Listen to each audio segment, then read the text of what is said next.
Bueno, y finalmente, y a pesar de todo, el frente se ha constituido. Lo logró Anaya, lo logró, por supuesto, Alejandra Barrales, que después de firmar la constitución del frente dejó la dirigencia de su partido y, por supuesto, Movimiento Ciudadano. Es un frente imperfecto, digamos, en su conformación, porque no irán en conjunto en todos los estados, habrá un espacio, de tal manera que puedan también beneficiarse, ya platicaremos también de ese asunto, del tiempo en precampañas y poder utilizar al máximo sus spots. Pero bueno, la propuesta es que Ricardo Anaya será el candidato, ya dejó la dirigencia nacional del PAN y será el candidato del frente. Y se deja a la Ciudad de México, por supuesto, al Partido de la Revolución Democrática, y en otros casos se irá repartiendo de manera, en función de la fuerza que tenga cada uno de los partidos.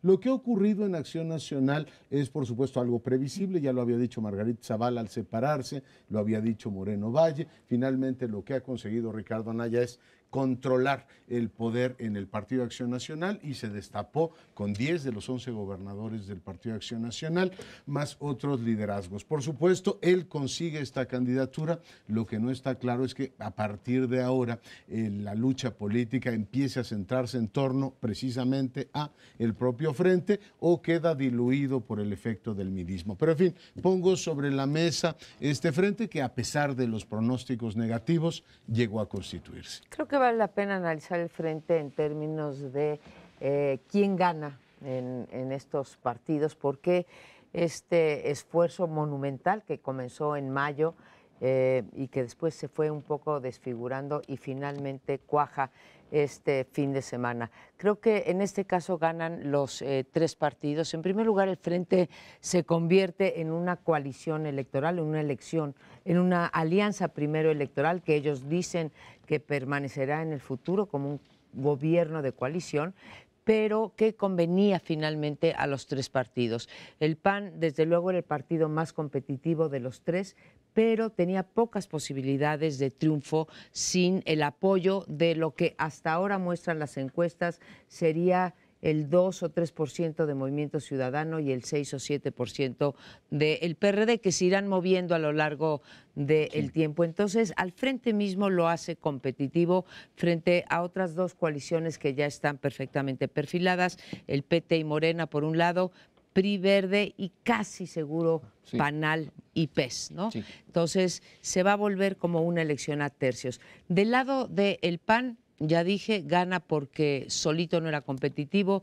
Del lado del PRD, pues ayuda a que prácticamente no desaparezca, porque creo que no miento al decir que pues Morena arrasó el polo de la izquierda en este país y pues tenía posibilidades de bajar aún más del 6 o 7% que le dan las encuestas. Y finalmente Movimiento Ciudadano, que le permite convertirse más en un movimiento nacional, porque como todos sabemos, Movimiento Ciudadano tiene su, digamos, su territorio ya bien marcado, básicamente en Jalisco, y le permitirá no solamente obtener, en la última elección tuvo 6%, aunque hoy en las encuestas marque 2.5 apenas, pero le permitirá mayor conocimiento a nivel nacional. Así que es un frente en el que ganan todos y en el que se vuelve competitivo como alianza electoral.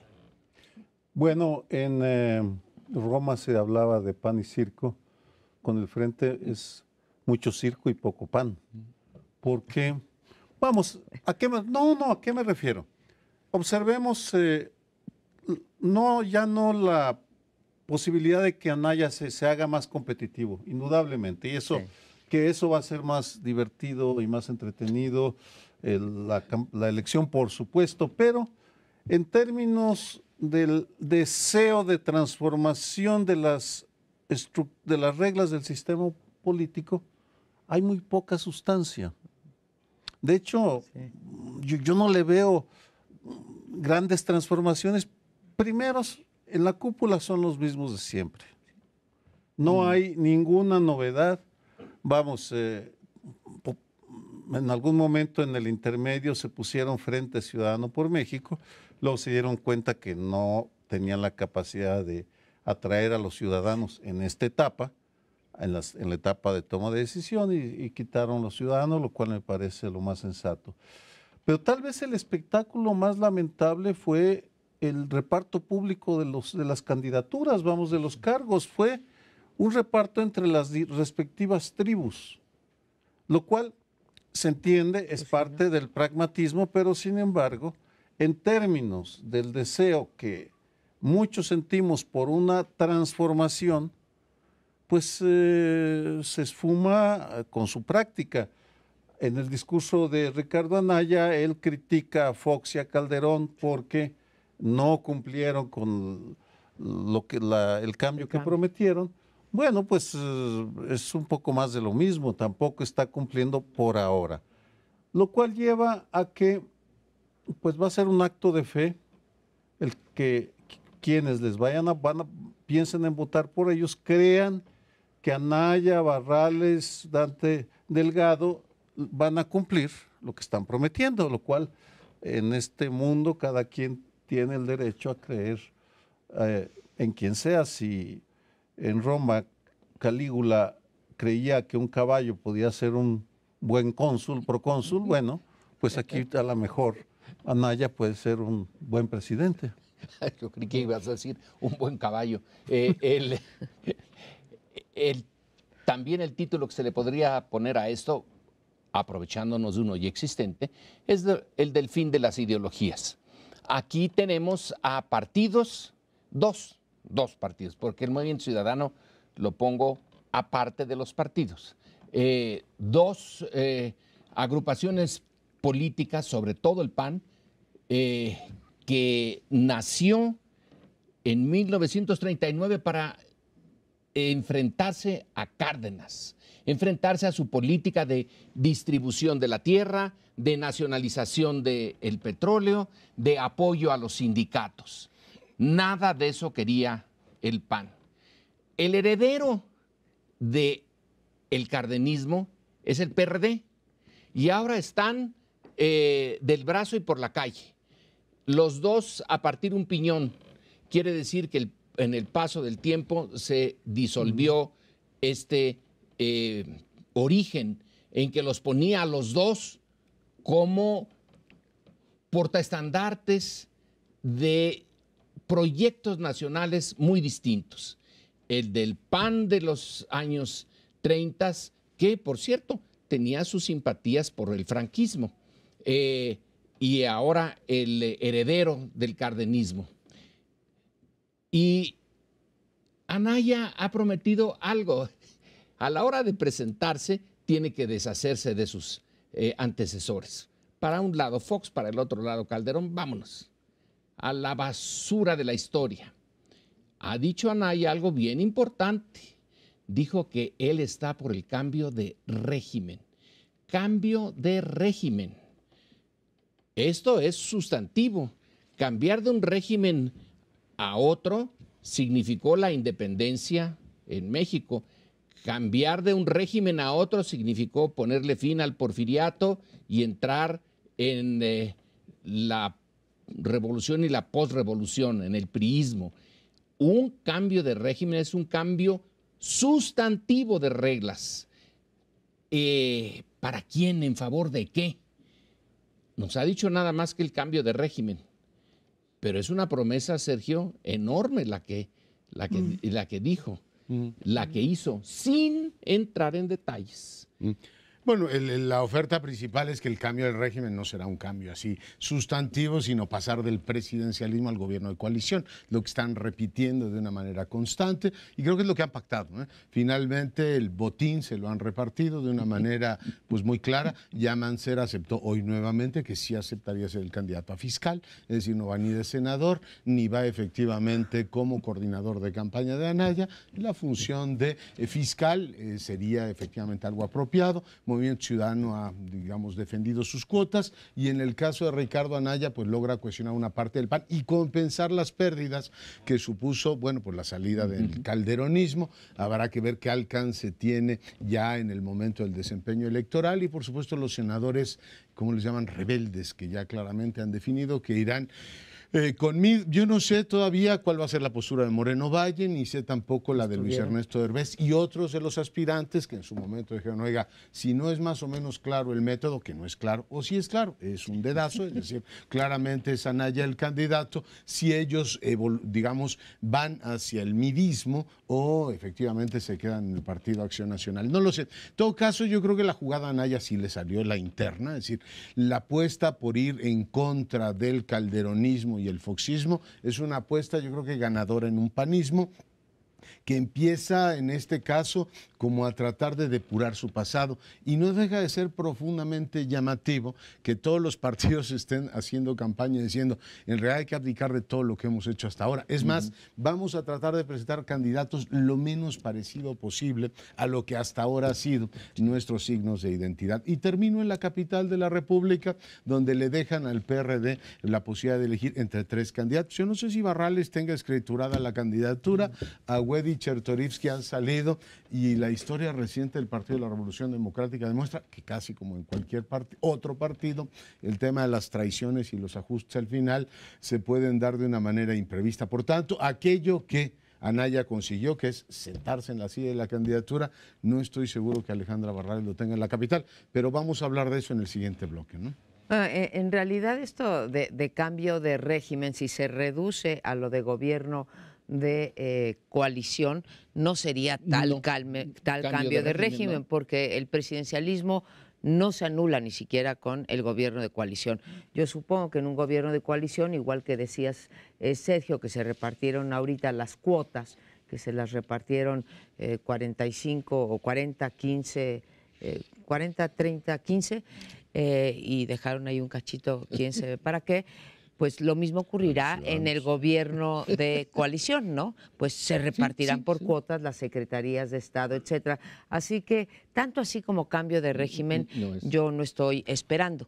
Pero, ¿qué es lo que está ofreciendo el Frente y dónde está su mayor dificultad? Creo que su mayor dificultad está en diferenciarse, a pesar de los esfuerzos de Anaya ayer en su discurso, es diferenciarse de lo que aparecen como los dos polos para los electores. Por un lado, la oferta de López Obrador, que si bien ya ha escrito 3 libros y lanzó su plataforma, etcétera, también faltan los cómos. Sí, porque todos quieren acabar con la corrupción, todos quieren mejorar el crecimiento económico, todos quieren paliar la desigualdad, todos quieren acabar con la violencia, pero nos faltan los cómos. Y entonces, como dijo ayer Anaya, está entre las ocurrencias de un candidato y la continuidad del otro. Pero es muy fácil decirlo en un discurso.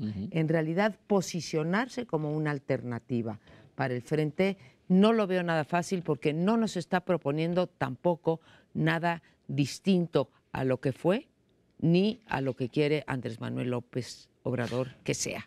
Probablemente él se refería que pasa de un dedazo unipersonal a un tridente, en el cual el tridedazo fueron todos, ¿no? Sí, pero acá fueron 3 que se pusieron de acuerdo para juntar sus deditos y decir, eres tú. Bueno, Anaya se apuntó a sí mismo y dice, soy yo.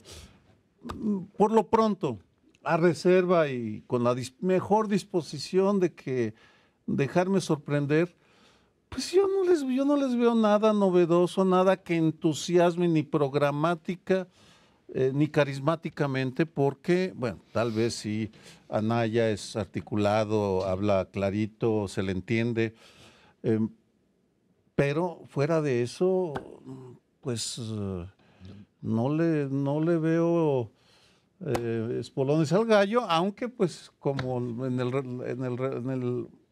la revoltura que vamos a ver los próximos meses, porque eso sí, no hay ninguna duda que el Frente añade un elemento importante para la contienda, lo que no quiere decir que nos vaya a ir mejor con él si gana, pero pues hay que prepararnos para analizar lo más objetivamente posible y aguantándonos a veces la risa y en ocasiones el coraje, la indignación, pero analizarlos, qué es nuestra función en este lugar. Antes de que venga el corte, nada más decir que a mí me parece que este sí es una derrota del PRD.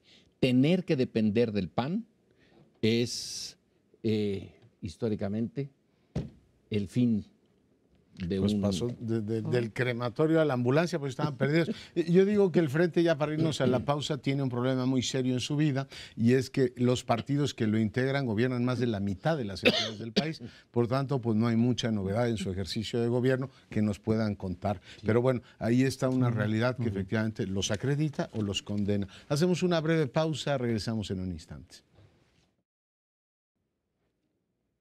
Bueno, después del Estado de México, que tiene el grueso de los votos como entidad federativa, viene el Distrito Federal.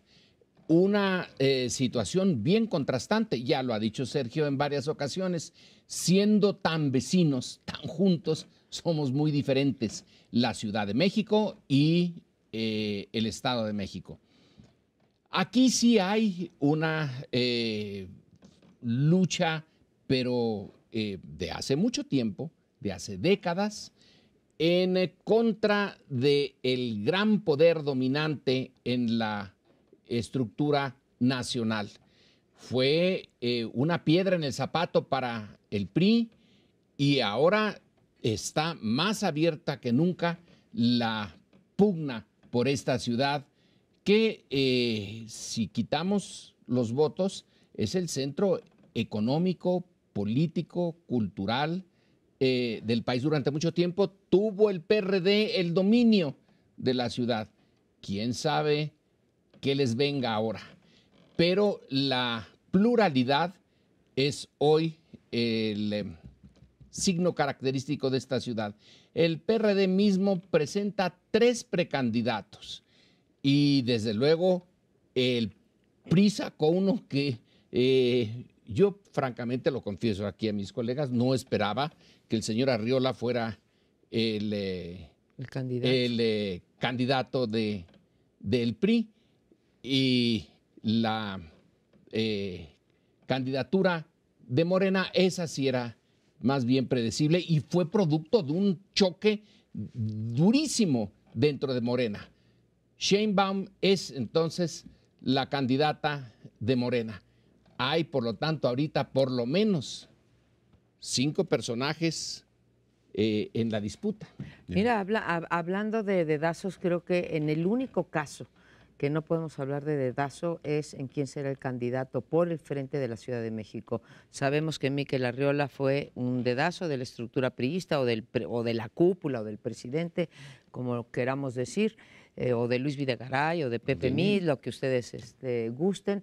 En el caso de Morena, pues el dedazo vino de quien tenía que venir, de Andrés Manuel López Obrador, y está Claudia Sheinbaum. No hubo discusión, tuvimos una encuesta que no mereció el respeto de nadie, todo el mundo sabía que iba a favorecer a Claudia Sheinbaum, pero en el caso del Frente sí hay 3 candidatos, la pactada, que fue Alejandra Barrales, y 2 que dijeron, momentito, ¿sí? A nosotros no nos borran de la lista, supongo que fue un pacto con Mancera, y entran 2 manceristas, que probablemente uno de ellos gane la candidatura. No se sabe, ahí tenemos la incertidumbre total. Y aquí el reto también si no quieres de cambio de régimen, Lorenzo, sí de cambio en la forma de ejercicio del poder sería el reto. Yo tampoco tengo mucha esperanza. El PRD, yo diría junto con Morena, porque digamos, Morena o Andrés Manuel López Obrador fue parte del PRD hasta hace pocos años, hasta el 15 que compitió solo.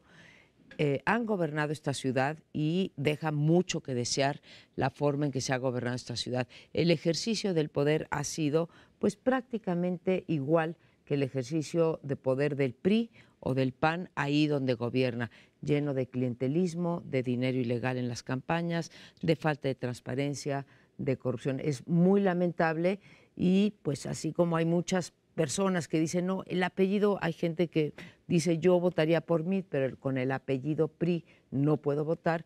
Lo mismo me parece que está ocurriendo con esta capital, que hoy está dividida pues entre la disidencia del PRD, que es Andrés Manuel López Obrador, que se volvió muy poderoso y mostró su músculo en el 2015, que corre solo y se lleva la mitad de la capital, y la otra mitad de la capital que está en manos del PRD. Así que ahí el reto de credibilidad para la ciudadanía es tan grande como a nivel nacional.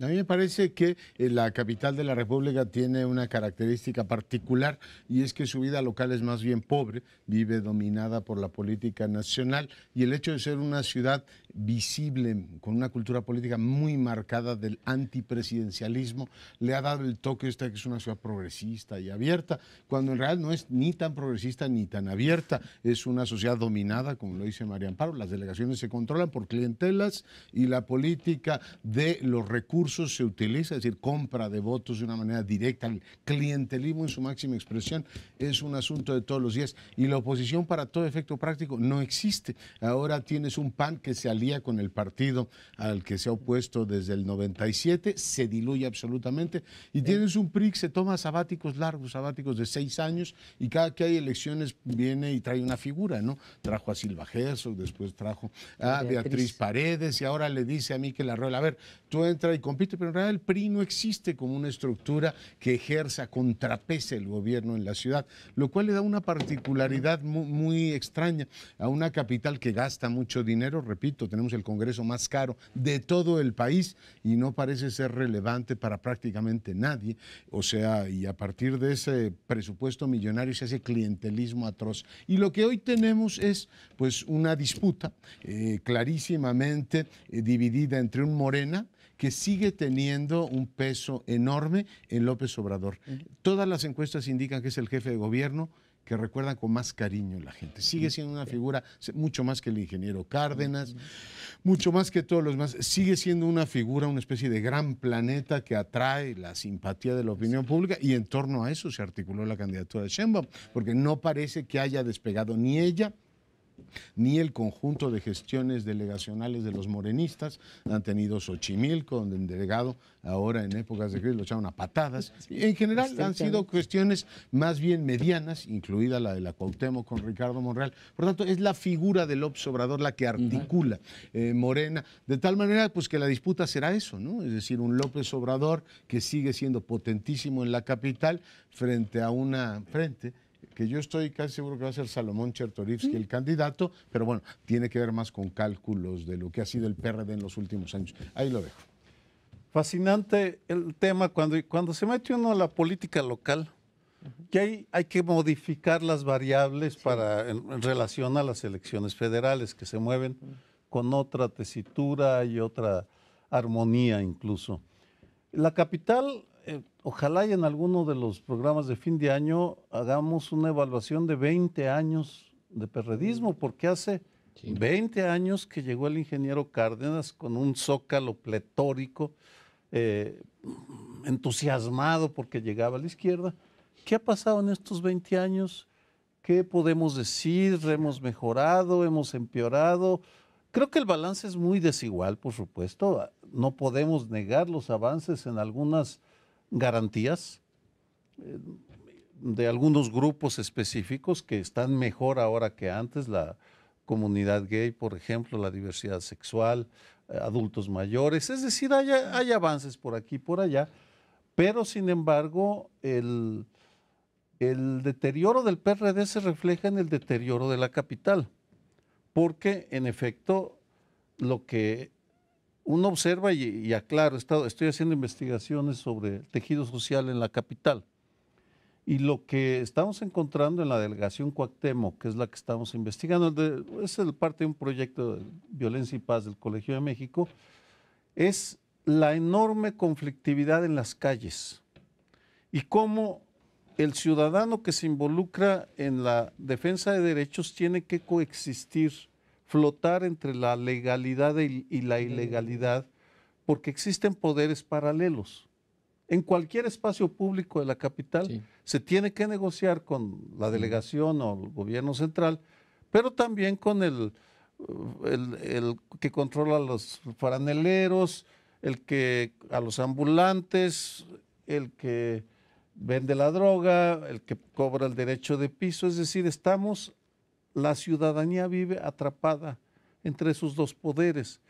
¿En qué va a repercutir? No lo sé, pero definitivamente en ese terreno el PRD ha sido incapaz, o la izquierda, PRD y Morena incluida, han sido incapaces de dar una respuesta que no solo ya no que resuelva, sino que reconozca esta situación tan peculiar. Hay municipios del Estado de México para comparar en el cual ahí no hay ninguna duda. El crimen organizado controla el espacio público, la mayor parte del espacio público. Aquí todavía hay una disputa. De todas maneras, hay esa zona, Tepito, vamos a ponerlo otra vez con un nombre, tiene mucha capacidad de autonomía ahí, los poderes que existen desde hace mucho tiempo. Pero otro punto interesante, ya no nos va a dar a lo mejor el tiempo para abordarlo, es el destino político del jefe de gobierno, de Mancera, porque él no logró realmente hacer de la Ciudad de México, que tenía las posibilidades, una fuerza política que lo lanzara a lo que buscaba, a la presidencia. ¿Cómo nos explicamos que teniendo esa posibilidad en esta capital, simplemente se haya diluido? Y decía alguien, decía Leonardo en uno de los intermedios, que probablemente busque ser el fiscal, es el candidato del frente para ser el fiscal, pero su proyecto era muy ambicioso.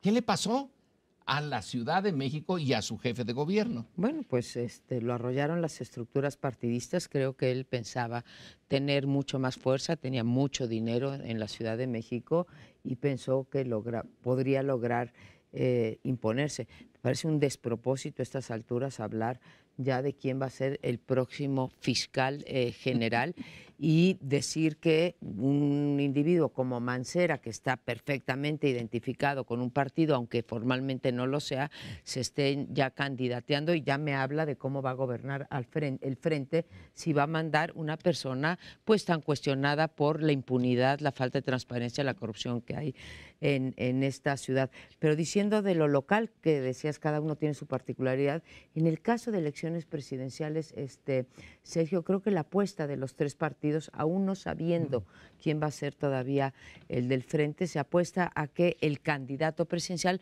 arrastre el voto para jefe de gobierno de la Ciudad de México, y creo que por ahí vendrá esa definición. Yo más que la estructura partidista, porque creo que finalmente le beneficia a Mancera, más que es una estructura partidista que está en los huesos. Todos los gobernadores del PRD dijeron, nuestro candidato es Mancera. ¿Y a quién dejó como presidente del PRD? A su brazo derecho, al señor Granados, que para no ser del PRD dice uno, pues tiene usted bastante. Y mandó dos candidatos. Lo que efectivamente es que la gestión en la Ciudad de México es tan poco deseable que finalmente decían, bueno, si así va a gobernar el país, pues ciertamente es una mala carta de presentación. Una acotación, me refería a que independientemente de por dónde vayan las elecciones y que jala, por supuesto, la presidencial, es la manera como luego se gobierna, se convive, se pelea al interior de un espacio geográfico está determinado más por lo local que por lo nacional. Y tienes toda la razón, Sergio. Bueno, nos vamos a un corte, espérenos un poco y volvemos con temas similares. El próximo jueves 14 de diciembre comenzarán esa cosa extraña que tenemos en México que se llaman las precampañas, que pues se las autoinventaron los partidos, porque en realidad en política pues campañas hay todo el tiempo, ¿no? Todo el tiempo un político cuando llega a un puesto ya está pensando en cuál va a ser su siguiente puesto. Pero bueno, aquí que nos gusta regular todo para después violar todo, se inventaron las precampañas, se les da dinero a los partidos para que compitan. Eso sí, se les pide que hayan 2 competidores por partido, por coalición, para que puedan ellos acceder al dinero y a los medios de comunicación. Esto es, a los spots. Estamos hablando de 11 millones de spots que se les va a dar a los muñecos para ahora en las precampañas que duran 60 días. Toda una simulación electoral, porque que yo sepa, pues Anaya está en campaña hace mucho, Andrés Manuel López Obrador hace más tiempo, el propio José Antonio Meade está en campaña hace tiempo. Pero en fin, dejamos eso. Lo que quiero proponerles es discutir que ya están pues la boleta ya está prácticamente definida. Ahorita la podríamos mostrar frente a nuestro auditorio, quién va a competir por quién. Y entonces empezaremos estos 60 días para que, sobre todo, Andrés Manuel López Obrador sin duda arranque en primer lugar, en muchas encuestas casi 2-1, en otras pues no 2-1, pero también con mínimo 15% arriba o 15 puntos arriba que sus contrincantes. Estos 60 días que comenzarán el día 14 les permitirán, por un lado, a Anaya y por otro lado a José Antonio Meade darse a conocer no solo al interior de sus partidos, sino ante la ciudadanía, de forma tal que creo que tendremos que esperar hasta por ahí de febrero o marzo para saber realmente cómo se están midiendo lo que desde mi punto de vista, sé que Leonardo escribió más en otro sentido, de que como en otras elecciones se despuntarán dos y al final la disputa será entre el Frente y Andrés Manuel o entre Andrés Manuel y el PRI. Yo creo que va a ser una elección a tercios, pero esto tendremos que esperar hacia finales de febrero o marzo para saber cómo van estos tres jinetes en sus respectivos caballos. Pues yo plantearía dos consideraciones. Por un lado, este ánimo del sistema electoral mexicano de regularlo absolutamente todo. A finales del siglo pasado sí había un ánimo como de democratizar, hasta el PRI fue a primarias en algún momento, el ánimo de que efectivamente se democratizara el sistema, sí, los partidos políticos democratizaban su selección de candidatos, finalmente estamos en el 17 y está claro que lo que mejor les funciona a los partidos es el dedazo, la autoproclamación, o sea, no hay duda, ni Morena necesita precampañas, ni el PRI necesita precampañas, ni el Frente necesita precampañas. Como tú decías, la boleta, salvo por los independientes, que no sabemos cuántos van a quedar, no está más o menos definida. Por tanto, yo creo que hay que repensar si efectivamente quieres un periodo electoral tan regulado, de ahora tocan precampañas y ahora intercampañas y ahora ya empiezan las campañas, o dejas más libertad. Eso tiene sus pros y sus contras y habría por supuesto que analizarlo, pero por lo que vamos a tener es un ejercicio de simulación que va a llevar a otra de las enfermedades de este país, que es los contenciosos. El presidente nacional del PRI ha dicho, sí tenemos un precandidato y va a ser único. Porque hasta Ivonne desayunó conmigo, dijo, no, ya me quedo yo con el precandidato único. Y dicen ellos que a pesar de todo van a usar todos los spots o sea, como si hubiese una precampaña, y se les dice, oiga, hay un tribunal que dice efectivamente, una sentencia del tribunal que dice que no lo pueden hacer. Entonces vas a tener ahí un contencioso de los mil diablos. En el caso de Morena, pues que Fernández Noroña va a competir con López Obrador, no creo que se lo crea ni él ni Noroña. Y en el caso del PAN, pues yo creo que el arroz está absolutamente cocido. No creo que ninguno de los precandidatos del PAN, o sea, Romero Hicks o cualquier otro, se preste efectivamente a decir, hagamos como que vamos a hacer una precampaña. Por tanto, sí hay un ejercicio de simulación muy fuerte y le agregas regulación con elementos contenciosos y con la hipocresía nacional, como tenemos que decir, los otros lo están haciendo mal, oiga, ¿y usted? No, yo soy diferente, los otros son los que violan la ley. Yo creo que deberíamos de aprovechar esto para de una vez ya lanzar una campaña, no precampaña, para que todo el conjunto electoral se reduzca a 2 meses o menos, como en cualquier país donde la democracia está sentada. 60 días de precampaña para que luego venga la campaña, lo que hace es irritar. Ya lo sabemos, además, irrita muchísimo a la ciudadanía. Entonces, eso es ridículo. 60 días de precampaña es absurdo. Es casi un crimen porque nos pone a los ciudadanos a tener que oír estas monsergas, los spots y todo lo que van a hacer, que ya sabemos cómo lo van a hacer. Entonces, aquí debíamos de insistir, entre otras cosas, en que incluso 60 días de campaña son muchos, que se puedan hacer campañas políticas sustantivas, rápidas, ahorrarse mucho de energía, de dinero, en menos de 60 días. 30, 40 días, nada más. Allí tienen que darnos las ideas centrales y listo. Esto de las precampañas es algo que no debemos tolerar, que vamos a tener que sufrir, pero que por lo menos sepan que no toleramos esto, que no nos chupamos el dedo y que esto de las precampañas no lo cree nadie en México. Pues ya lo saben. Vamos, lo mismo que lo que podamos decir aquí les da enteramente lo mismo, siendo muy realistas, muy pragmáticos. Creo que lo que deberíamos proponernos como ejercicio intelectual es dar recetas al auditorio para bloquear esta avalancha de spots, de discursos, de promesas que ya sabemos no van a cumplir. Lo único que me parece atractivo de los próximos 2 meses, hasta febrero, es observar lo que está pasando, el contrapunto, digamos, el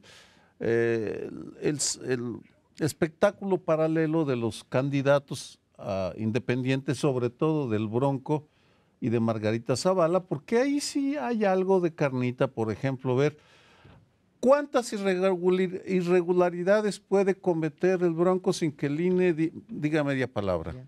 Vamos, ¿hasta cuándo, hasta dónde lo van a dejar? Esa podría ser un buen juego, hacer quinielas. O Margarita Zavala, cómo va su campaña de firmas y cómo empieza a criticar ahora lo que hace Anaya, olvidándose que fue lo que hicieron ellos.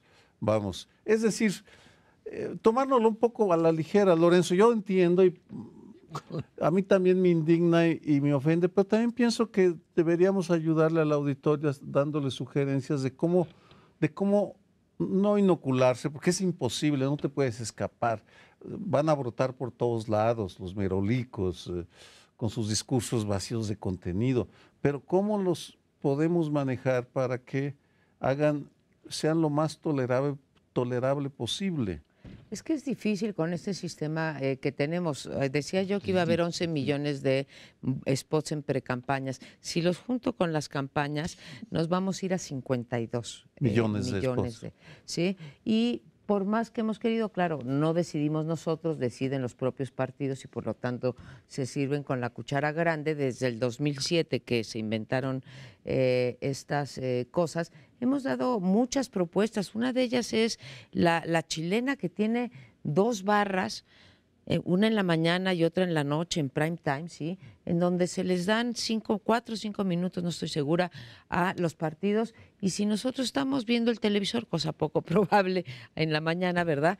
Pues le apagas si no quieres estar oyendo las mentiras o las simulaciones que nos van a contar los precandidatos. Hay muchas maneras, lo ha resuelto el mundo, esto que tú estás diciendo de las campañas sumamente cortas, pero también haciéndonos cargo de que una cosa es que las campañas sean cortas y otra cosa es, como decía yo al principio, no sé si ustedes están de acuerdo conmigo, es que la política es un ejercicio continuo en donde no puedes compartamentalizar, ¿sí? Las carreras presidenciales o por cualquier cargo de elección popular son cosas permanentes, pero en efecto esto del dinero a las campañas, de los spots, etcétera, reducirlo a esos 60, 90 días si quieren, los 3 mesesotes que quieren, y ya dejar en paz a los ciudadanos y realmente ofrecernos en la práctica lo que nos quieren vender a través de discursos y de promociones. Yo no creo que lo haya resuelto un país así de una manera clara. Chile, de hecho, está discutiendo ahora, ha tenido los niveles de participación más bajos de los últimos tiempos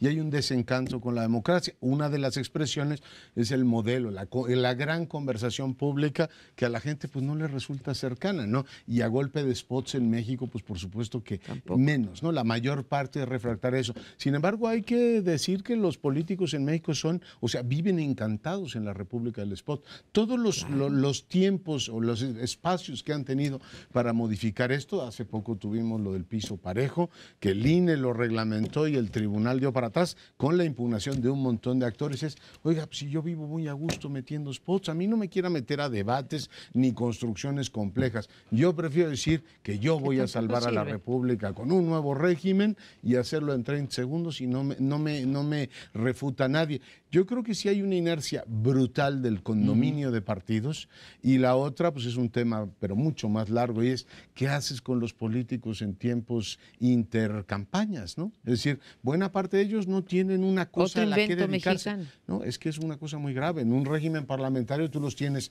en el Parlamento, aquí los tienes pues haciendo campaña desde que inician. Y no solo haciendo eso, grilla. haciendo grilla. No, ya quieren la revocación de mandato para tener entonces, dejo la liana de la, ¿cómo se llama?, de la campaña y me voy a la revocación de mandato. O sea, su esencia y su espacio de vida son las campañas Pero esto electorales. va a cambiar con la Por tanto, reelección, ¿eh? acortarlas para ellos es pues quitarles una forma de vida, ¿no? Pues hay que quitárselas. Pues sí, una forma de vida que no les gusta a ellos y no nos gusta a nosotros, pero la ciudadanía en México no cuenta. Seguimos en ese sentido, porque el 2018 es el aniversario del 68 y hay un paralelismo en la determinación de las élites a impedir la participación ciudadana. En eso no ha habido cambios. Bueno, una sociedad que no importa y que, como vamos a ver en el siguiente bloque, de repente sí tiene ahí sus anotaciones, ¿no? Sus goles, y ver qué va a pasar con estos 14 millones de nuevos votantes que va a haber y que seguramente definirán la elección. Terminamos con esto electoral y vamos a un tema interesante, el de la seguridad interior. Al día de hoy, todo hace suponer que no habrá ley de seguridad interior. Hay indicios por doquier. Voy a suponer que no va a haber ley de seguridad interior para sacar las 3 lecciones que deja esta experiencia. Primero, que bajo ciertas condiciones la sociedad sí pesa. ¿Cuáles son esas? La confluencia, la alianza de 5 actores que conjuntaron esfuerzos para frenar la ley de seguridad interior, argumentando que era imperfecta, que le podía violar derechos humanos, etcétera. En primer lugar, la sociedad organizada, que se unió, borró sus diferencias y presentó un frente común. Segundo, la comunidad internacional pesó que el alto comisionado de Naciones Unidas para Refugiados, no la oficina en México, sino el alto comisionado, se pronunciara, entre otros actores. Tercero, que hubiera un organismo autónomo que se pronunciara abiertamente en contra, la Comisión Nacional de los Derechos Humanos, que incluso advirtió que presentaría una acción de inconstitucionalidad si la ley era aprobada. Estarían finalmente los medios de comunicación y los intelectuales que jugaron un papel. Segunda lección, el empoderamiento de las Fuerzas Armadas. Creo que es evidente que esta era una ley que empujó muy fuerte, sobre todo la Secretaría de la Defensa Nacional, el general Cienfuegos, pero que independientemente de eso, es otra señal de la fuerza que ha ido alcanzando las Fuerzas Armadas, en parte por el debilitamiento que que es parte de la crónica cotidiana, al menos de este programa. Hay otros que presentan un panorama, el vaso bastante lleno. Finalmente, en este debate apareció la desastrosa ausencia de un enfoque integral. No existe en este momento, ni en el gobierno federal, ni en los opositores, un planteamiento integral, coherente, que nos haga abrigar esperanzas de que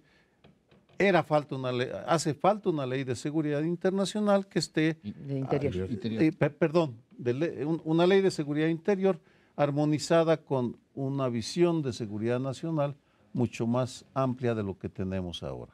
Yo me pregunto, ¿qué es lo que pasó por la mente del general Cienfuegos y todos sus ayudantes? La ley, tal y como está, proponía seguir por el mismo camino que hemos estado siguiendo los últimos 10, 11 años, nada más que dándole una mayor responsabilidad al ejército. Pero no iba a tener éxito. ¿Para qué quiere el ejército? ¿Por qué insiste en meterse en un camino donde hay más peligros para él, para el ejército como organización, como institución, que beneficios? Ya tenemos históricamente ese momento en que, vaya que si se rompió la rutina que fue 1913 y que el ejército decidió hacerse cargo de todo el problemón que era la caída del gobierno de Díaz y la construcción de algo nuevo. Con el golpe militar, Huerta dijo, yo me hago cargo de todo. Y el resultado es que se deshizo el ejército, no se resolvió nada. ¿Por qué quieren ahora tener esa responsabilidad cuando no tienen una respuesta clara? ¿Cuál es el objetivo? ¿No es algo un poco suicida en caso de que llegara esa ley a hacerse realidad? Yo desde la óptica, si yo fuera miembro del ejército, diría, no, mejor no. Deje, los responsables son los civiles, que los civiles lo resuelvan. Nosotros como ejército no estamos para resolver algo tan profundo como es esta pérdida de cohesión de la sociedad mexicana. Yo veo dos... Por favor. Gracias, Leonardo. Yo veo dos puntos de difícil resolución. El primero es para el ejército. En efecto, yo he escuchado a altos integrantes del ejército decir que necesitan un respaldo jurídico y, sin embargo, como bien dices, Lorenzo, el propio ejército o los propios mandos superiores no han propuesto a debate público qué es lo que quisieran, cuáles son los artículos que necesitarían ellos. Y hoy seguramente lo han hecho pues en privado y está bien porque esta idea de que los militares estén realmente en un debate público sobre una ley creo que no le conviene a nadie, pero es una cuestión difícil. Yo misma no podría decir, salvo que requieren un marco jurídico que respalde sus acciones que por lo demás no han decidido ellos no decidieron, no le pidieron, no le sugirieron ni a Fox, ni a Calderón, ni a Enrique Peña Nieto que querían ir y permanecer en las calles. Entonces, creo que estamos ahí en un brete pues muy, muy complicado. Y la otra en la que no concuerdo, Sergio, contigo, es que cuando tú dices finalmente no hay quien haya planteado una alternativa. Integral. Creo que es integral. Y qué bueno que me subrayes lo de integral, porque creo que sí es y que valdría la pena que nuestro auditorio, si le interesan estas cosas, le echara un ojo. Este ejercicio que hicieron el Instituto de Investigaciones Jurídicas, el CIDE y el INACIPE, de la consulta ciudadana, más, digamos, abrevando de su propia experiencia y de la comparación internacional, proponiendo cómo tendría que ser el nuevo modelo de procuración de justicia que incluye a las Fuerzas Armadas, es verdaderamente una propuesta integral de qué hacer con la policía, con el ejército, con las procuradurías, con los peritos, con los investigadores. Y ahí hay una idea de decir, no nada más se tiene que modificar el 102 o el 109 o el 105, sino tenemos que hacer esto de una manera que nos cuaje seguridad nacional, seguridad interior, seguridad pública y construcción de capacidades institucionales. Creo que sí las hay, Sergio. Yo creo que lo que decía Sergio Aguayo es correcto, es decir, hay un triunfo de un sector de la sociedad que efectivamente con argumentos nacionales e internacionales han parado esta ley. Sin embargo, es un triunfo pírrico, porque lo que han logrado es parar una ley de seguridad interior y nos encontramos exactamente con el mismo problema. Yo entiendo que desde la doctrina constitucional, la corrección política, la convicción democrática, desde todos los ángulos uno diga, es mala idea pedirle a los militares que hagan efectivamente tareas que no les corresponden. Hoy nos encontramos en el peor de los mundos. Está parada la ley de seguridad interior. Yo creo que no hay un actor político que esté planteando, hay académicos que lo han hecho, pero un actor político que esté planteando un esquema completo, integral de cómo enfrentar el tema de la inseguridad. López Obrador plantea el tema de la narcoamnistía, que hoy, por cierto, es sometida a consulta, 66% la reprueba, pero bueno, sí, es una opción. Regreso al tema de la seguridad interior. Tenemos el peor de los mundos. Tú tienes un artículo constitucional que faculta al presidente para utilizar toda la fuerza para la defensa nacional, la seguridad nacional y los temas de seguridad interior. ¿Dónde está definido eso? Yo he oído a muchos compañeros míos decir, deberían definir la ley de seguridad interior. Yo me apego a la tradición de Busan y otros actores que dicen, a ver, tú no puedes predefinir qué es un asunto de seguridad nacional o de seguridad interior, porque es un asunto, es una cosa que por el impacto que tiene en un momento determinado, desborda las capacidades locales. A mí en abstracto me parecería muy bien que la seguridad pública la llevaran los municipios, que los gobiernos estatales se bastaran y se sobraran para atender lo que hay, pero yo veo, y empiezo por la capital de la República, que en Tláhuac tuviste una intervención de los marinos hace no poco tiempo y entraron porque la policía de la Ciudad de México y la autoridad local estaban rebasados, entraron a petición de parte. Yo honradamente se los digo, no veo a los militares y a los marinos metiéndose en los temas de los civiles. Me parece recordar, pero ustedes me corrigen, que salvo el alcalde de Apatzingán y en su momento Moreira, ningún otro nivel local ha dicho, oiga, ¿por qué vienen los militares y los federales? Es más, recuerdo a Salgado Macedonio diciendo, lo único responsable es que los federales no se vayan. Por tanto, yo veo un país al revés de cómo lo ven los críticos de la seguridad interior, es decir, veo un país que se nos está desfondando porque estas instituciones civiles, que son las que constitucionalmente deberían ser responsables, sí, yo firmo y digo, hasta ahí llego. Y ahí tomo lo de la integralidad, está muy bien que no haya ley de seguridad interior, triunfo político innegable.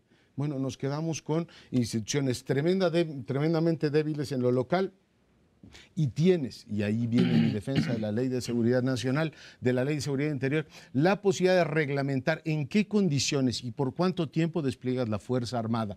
El último punto fue lo de Oaxaca, que llevó una controversia enorme entre federación y gobiernos locales. Para mí, el reglamentar el 89 era una buena idea, pero tendrá que esperar mejores tiempos. Tienes razón, María Amparo, nos quedan pocos segundos. Cuando hablo de integralidad no es solo seguridad y justicia, pienso en contrabando de armas, lavado de dinero, poblaciones desplazadas y cultura, el sistema de valores. No solo, esa integralidad es la que necesitamos, porque si tú no atiendes lo que la gente está pensando y para apoyar al crimen organizado, se te está olvidando una buena parte del problema. Entonces, nos queda, tenemos que terminar. Un segundo, es una buena idea lo que dice, pero sí necesitamos una ley, pero ¿qué ley? No cualquier ley, Leonardo, ¿no? Voy a tener que interrumpir a mis respetados colegas. Nos vamos, gracias por estar con nosotros.